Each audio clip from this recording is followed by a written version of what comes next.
boxing news today. And today we're going to start off the show with a bit of news from the women's side of things, starting off with our friend Ebanie Bridges, who's looking to defend her IBF bantamweight title on the undercard of Devin Haney Regis Prograis fight coming up in a few days, I guess. Anyway, unfortunately, Avril Matthew, one of my favorite fighters, who started a career, I believe, 8-1, who now is 8-1-1 due to her loss to Ramla Ali, I believe, a couple months ago. Well, a few months ago. Anyway, due to an injury, Avril had to back out of that impending fight on the undercard of Haney Prograis. So Bridges was left to find someone new to fight, who she was willing to fight.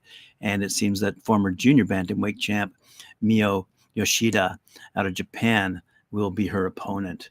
And those two will go face-to-face at the Chase Center in San Diego, as I say, on the undercard of Prograis and Haney coming up on the 9th, I believe.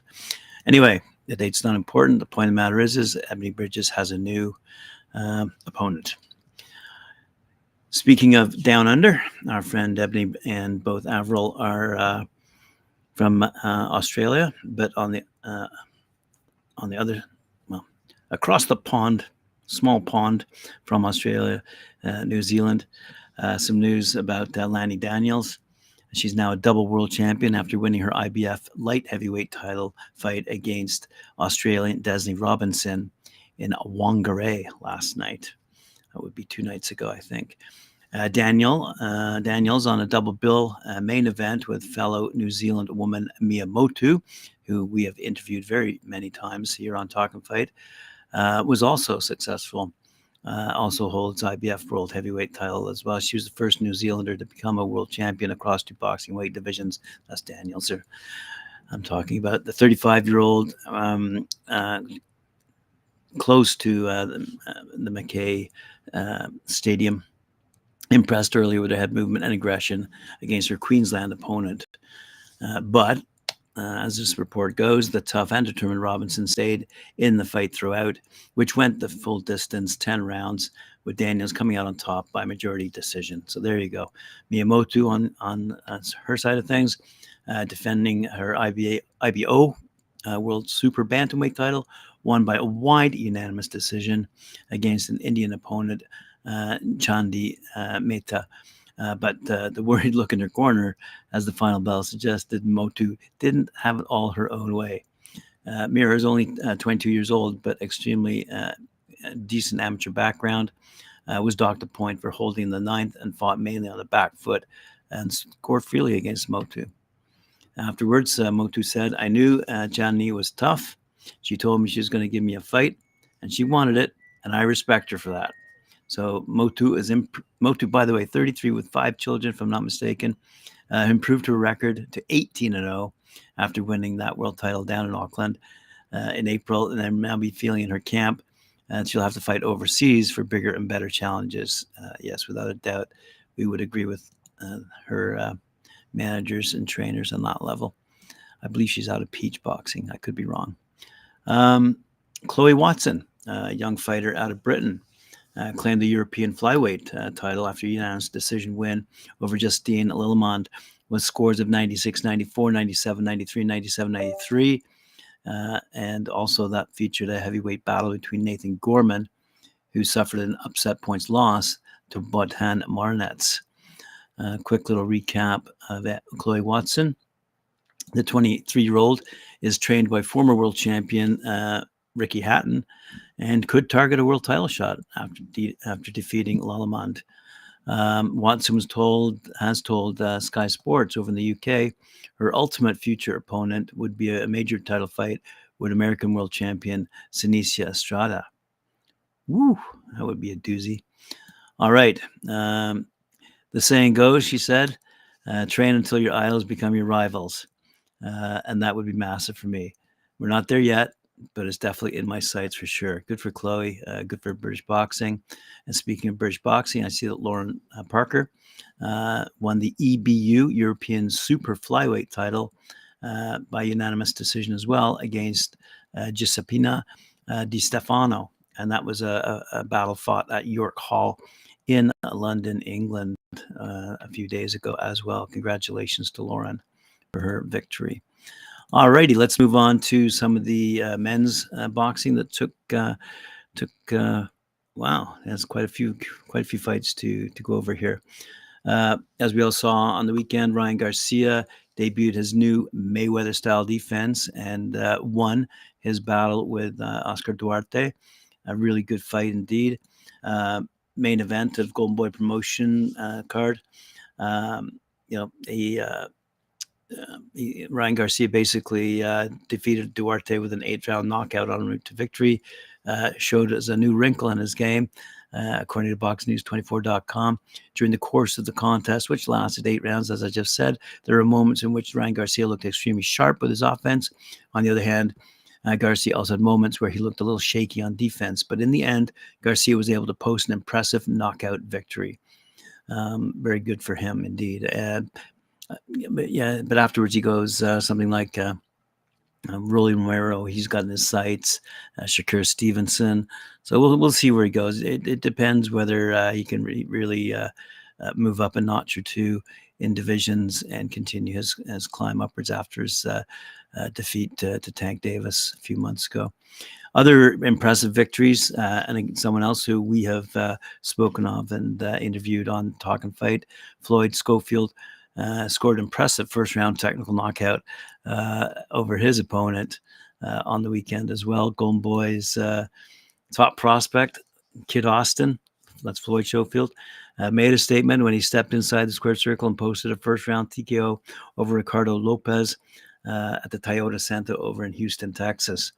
The co-feature for the night was originally set to be a WBA interim super flyweight title matchup between Ishmael Barrasso and O'Hara Davies, but unfortunately the fight had to be postponed because of the delay in O'Hara Davies' visa paperwork. And due to that cancellation, Schofield's bout with Lopez was elevated to the co-main event. Being in the position of the co-feature gave Schofield a good slot to showcase his skills and show the viewing public exactly what we've been talking about for 3 years, why he's labeled as Golden Boy's top prospect now. Prior to the bout, Schofield stated that the viewers were going to see greatness. He also said he doesn't get paid for overtime, so he planned on getting in and getting out.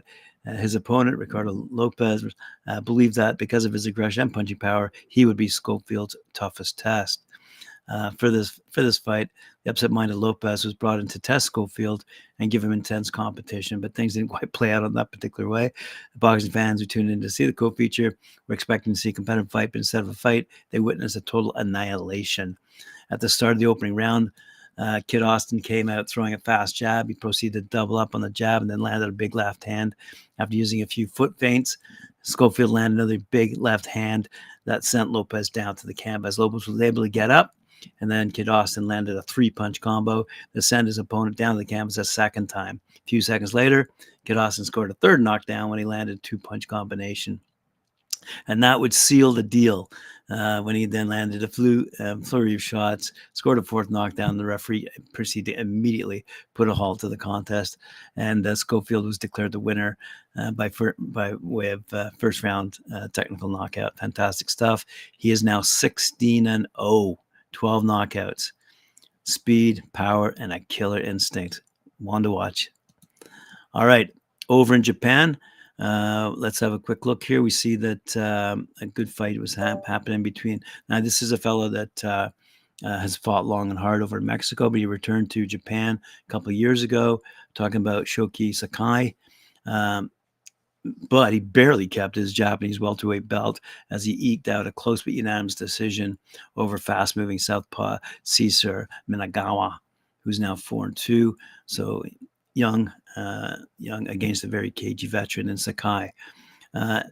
Minagawa, the veteran whose university amateur mark was 70-17, revealed his puzzling lefty style and occasionally confused the still stiff defending champ Sakai. Minagawa. Sakai, however, decked him with a solid right in round number 3, which eventually carried him to a close victory. The foresaw a bad head collision, which opened wide gashes on both contestants, so it became a bloody affair. Since then, Cesar utilized southpaw uppercuts to have the champ lose his equilibrium around 7-8, but that was enough to overcome his early deficits on points. Another battle that took place, we saw unbeaten Takami defeating WBC's number 15 ranked Dante. Light fly prospect Kiyoseki Takami, he's now 5-0. Decked an important victory over WBC number 15 ex-OPBF titleist Lito Dante, 20-12 and 4, 12 knockouts, by the way, by unanimous decision over 8 rounds. This was again fought in Tokyo, Japan. Apparently, they kept swapping punches all the way, with Takami, 21 years old, having an upper hand, was aggressive enough over the 33-year-old tricky Filipino veteran. Meanwhile, got to mention, in Canada, as we talked about on the Friday night panel, Mike Orr and I, that is, we talked about Ryan Rozicki. We've talked about him for quite a while. He's a cruiserweight, and he's nicknamed the Bruiser for a reason. He's now WBC number 1 rated cruiserweight. Ryan Rozicki, 20-1, 19 knockouts, scored a first round absolute demolition technical knockout over number 8 Olanriwaju God's Power Duodola. He's now 43-10, 40 knockouts. So this was a real test for Rozicki. Duodola obviously is a big veteran in the sport, and it was a WBC eliminator. Took place at the Emery Center in Sydney, Nova Scotia. Rozicki rocked the 43-year-old Duodola and unleashed a barrage of punches that prompted a quick referee's stoppage, and time was 1 minute 47 seconds. And Rozicki is now the official mandatory challenger to face newly crowned WBC cruiserweight champ Noel Mikhailian. So that was an amazing first round victory. Fantastic stuff. One quick note here. I see that Oscar De La Hoya has confirmed that super middleweight Jaime Munguia, he's 42-0, and John Ryder, 32-6, will collide January 27th at the Footprint Center in Phoenix, Arizona. So good stuff. All right, let's see what is going to close out. Oh, yes, I wanted to close out the show today because boxing fans over in Belfast were tuned into a fight going on between Michael Conlan and Jordan Gill. As it turns out, super featherweight warrior Jordan Gill scored a great upset win over Michael Conlan in Belfast, the former European and Commonwealth featherweight champ, reviving his career. In stopping the favored Conlan on his home turf, Gill, fighting out of Cambridgeshire, scored his first win since February of 2022. And what's interesting to note here is the troubles that Gill has gone through. Back in October 2022, Gill was stopped by Spanish veteran Kiko Martinez, and Gill was apparently devastated. So much so that the 29-year-old revealed in an interview afterwards, tried to kill himself. Gill said, "He lost touch with myself after losing the 4th round stoppage against Martinez." Incredible story for sure, because many of us fans don't really appreciate how tough these battles can be and what fights these boxers are going through, both internally and externally, outside the ring and inside the ring. He said, "Not many people know what I've been through this year," Gill said, after picking up his win over Conlan. "After the Kiko loss, I lost touch with myself. I broke up with my wife, and on June 30th, I was in a field after drinking a lot of vodka. I was going to kill myself. Somebody came and saved me that day. My dad has been by my side, and my friends and my family have been supporting me since that time. All my friends, I can't thank you enough. I've just changed my life." Wow. So it's impossible not to feel good for Gill and how he's overcome such terrible demons. None of us can really understand what a fighter goes through and how a loss can really hit them hard. Gill is, sadly, not the only fighter to have hit the bottle after suffering depression due to losing a fight, but Gill, a genuine fighter in life, has won that battle. As such, Gill, the thrill, is nothing but an enormous inspiration to many, many people. Congratulations to him, and I'm sure we'll see Michael Conlan back soon enough anyway, and let's hope that Jordan Gill continues his boxing career as well. Anyway, fight fans, thanks very much for joining me. Hope you appreciated it. Remember to like, share, subscribe, hit that notification bell. We'll see you later on when I join Mike Orr at 4 p.m. Eastern Time for his show, Knuckle Up. And you'll see me again tomorrow at 11 a.m. Eastern Time for another round of boxing news today. Thank you.